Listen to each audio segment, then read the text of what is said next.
नमस्कार भाई लोग, मैं राहुल नेगी इंद्रलोक विहार का अध्यक्ष एवं आईएसबीटी का दुकानदार।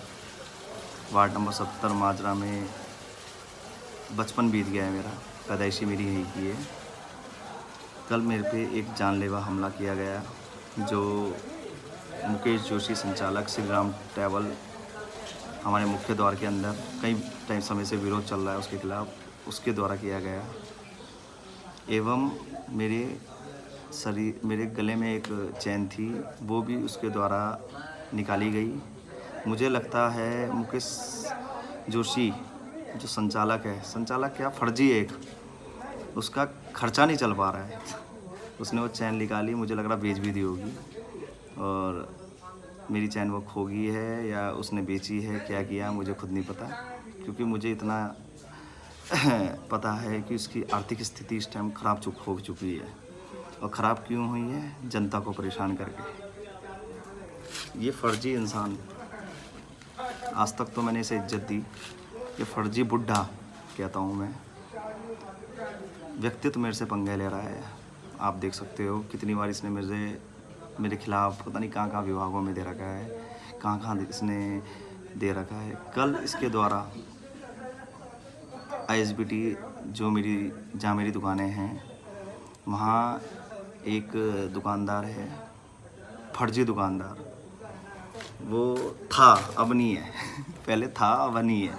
उसके द्वारा इसने मुझसे जानलेवा हमला करा। क्योंकि जो फर्जी दुकानदार है उसके बारे में पहले मैं आपको बता दूं कि उसने मेरे पैसे देने हैं और मेरा उस पर मतलब हमारे केस चल रहे हैं। केस मतलब कंपनी का केस, एमडीडी का केस, हर तरह का केस चल रहा है। कि एक फर्जी इंसान है, लोगों की दुकानें दिखाता है, अपनी दुकानें उसकी कोई नहीं, और पैसे खाता था वो।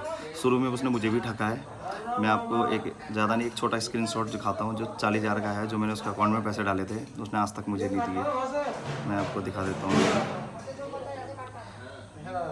ये देखो इसमें क्या लिखा हुआ, कृष्णा पवार दिख रहा होगा आपको, उल्टा दिख रहा है, 40,000 रुपये, और ये अकाउंट नंबर मेरा है। और 2 अप्रैल 2019 को मैंने उसे पैसे दिए थे। बाकी किसी को अगर देखना हो तो मेरे संपर्क कर सकता है। तो उस फर्जी इंसान द्वारा इसने मेरे पे जानलेवा हमला कराया, ठीक है। और बहुत जगह बोल चुका है कि ये फर्जी है मेरे लिए, मैं फर्जी हूँ, मैं ये हूँ, मेरे पे कर्जा है, ये है वो है। और मैं इससे डिमांड कर रहा हूँ पैसे की, इस दूसरे फर्जी से, दूसरे नहीं पहले फर्जी से। दूसरा फर्जी तो वो है जो आईएसबीटी वाला है। तो आप देख सकते हो कि कितना गिरा हुआ इंसान है ये। पहली बात, मेरे पे कर्जा है, बैंक का लोन है, घर बना रखा है। अभी एक और प्लॉट लिया है, उसकी भी जांच कर लो आप। मैंने एक और प्लॉट लिया है वाइफ के नाम, उसकी भी जांच करो। और जहाँ पीछे खड़ा हुआ है मेरी साइड चल रही है, इसकी भी जांच करो। जोशी जी, जितना तेरा साल भर का खर्चा होगा उतने 2 महीने में मेरा तेल डलवाता हूँ अपनी विभागों की गाड़ियों में, जो मेरी विभागों में गाड़ी लगी हुई है, ठीक है। और जितना तेरा 1 महीने का खर्चा होगा उतने में जूते पहनता हूँ। 2 से 2.5 लाख रुपए के, 10,000 से कम के जूते नहीं है मेरे। अब तू कितनी औकात देखना चाहता है अपनी, और कितना गिरना चाहता है ये बता मुझे। तूने कल मेरे पे हमला कराया बुड्ढे, तू क्या सोच रहा है कि इस हमले का हम कॉलोनी वाले जवाब नहीं देंगे? जल्द ही जवाब दूंगा, जल्द ही पूरी कॉलोनी वाले जवाब देंगे। जो तू बोलता है कि व्यक्तित्व राहुल नेगी पंगा ले रहा है, ये है वो है, पूरी कॉलोनी इसका जवाब देगी, उसकी टेंशन मत ले तू, ठीक है। अरे शर्म कर, शर्म। 15 साल तू दिल्ली में रहा, वहाँ तूने अवैध काम किए, तब तुझे वहाँ से भगाया गया फतेहपुर के रेलवे स्टेशन में। आरटीओ को तूने हाथ उठाया, मीडिया वालों पे तूने बदतमीजी की, एमडीडी में तूने बदतमीजी की, ठीक है। और तू लोगों को बोल रहा है राहुल नेगी आईएसबीटी वाले में मेरे पे दुकानें हैं, मैंने कब्जा कर रखा है। अबे भैया, दुकानें हैं, मैंने जो कब्जा कर रखा है, ठीक है। जो तू बोल रहा है फालतू की बातें, ऐसी बातें मत बोल। क्योंकि आईएसबीटी के अंदर दुकानदार 1 से 3 दुकान वही ले सकता है जिसका रिकॉर्ड सही हो। वो फर्जी नहीं जिसको तू कल ला रखा था, उसकी एक दुकान नहीं है आईएसबीटी में, ठीक है। अब तक सिर्फ कॉलोनी के लोग थे, लेकिन अब वार्ड 77 माजरा, जहाँ से मेरा बचपन बीता गया माजरा के, वो सारे लोग तेरे खिलाफ है, ठीक है। क्योंकि तू जनता को परेशान कर रहा है। ये सुन, ध्यान से। अबे कौन सा कोर्ट है, कोर्ट के लेटर तो दे मुझे जो मैं तुझे जवाब दूँ, ठीक है। अब जहाँ इतनी बात आ गई है, एक बात और बताता हूँ मैं आप लोगों को। जिस ज़मीन में ये रह रहा है, जो ये कहता है कि वो मेरी है, मेरी बता रहा था नहीं जाके भी नहीं, मेरी है यार, वो खुद ज़मीन अवैध है। 2019 में उसकी नकली रजिस्ट्री करा रखी तूने। फर्जी इंसान, तू इतना बड़ा फर्जी है साले, दलालगिरी तू करता है, ठीक है। दलाल है तू, दलाल, अबे दलाल है तू, ठीक है। चैन बेच के तुझे खुशी होगी, तेरा खर्चा तो निकल गया। तू लोगों को बोलता है कि क्या बोलते हैं, राहुल नेगी मेरे से डिमांड कर रहा है पैसे की। अबे तुझे मैं 50-1 लाख रुपए आज देता हूँ, चल निकल यहाँ से, तू वो बता, ठीक है। या तेरा 1 साल का खर्चा देता हूँ मैं, तेरा राशन रूसन का, तेरे घर का, मेरे से ले, हर महीने मेरे से ले, लिखित में देता हूँ, तू निकल यहाँ से, चल मेरी कॉलोनी से। लेकिन तुझे तो निकलना पड़ेगा, ये याद रखियो बेटा, ठीक है। तू जानलेवा हमला करा दे या मुझे मरवा दे, मेरी पीठ पीछे बहुत लोग हैं, पीठ पीछे मेरी कॉलोनी है, ठीक है। और अब सुन मेरी बात, तू कहता है आईएसबीटी के लोग मेरे खिलाफ है। अबे कल जो तू जिस बंदे को ला रखा था, कितने लोग थे उसके साथ और कितने लोग मेरे साथ थे? तू चल, तुझे पहले ऑफ़र दिया था, 1 हफ़्ता होने वाला, तुझे पहले ऑफ़र दिया था मैंने यहाँ का कि क्या बोलते हैं कि आईएसबीटी में ये कॉलोनी के 10 लोगों के साइन ला। आज 1 हफ़्ता हो चुका है, अब तू नहीं लाया। कल से अपनी उल्टी गिनती गिन ले तू। और अब तुझे मैं ऑफ़र देता हूँ कि वहाँ पर 10 लोगों के साइन आईएसबीटी में, जो दुकानदार है उनके लाइए, जिनके नाम दुकानें हैं, उनके मेरे खिलाफ साइन लिया तू। अबे तुझे मैंने स्क्रीनशॉट दिखाया है कि उसने मेरे से पैसे ले रहे हैं।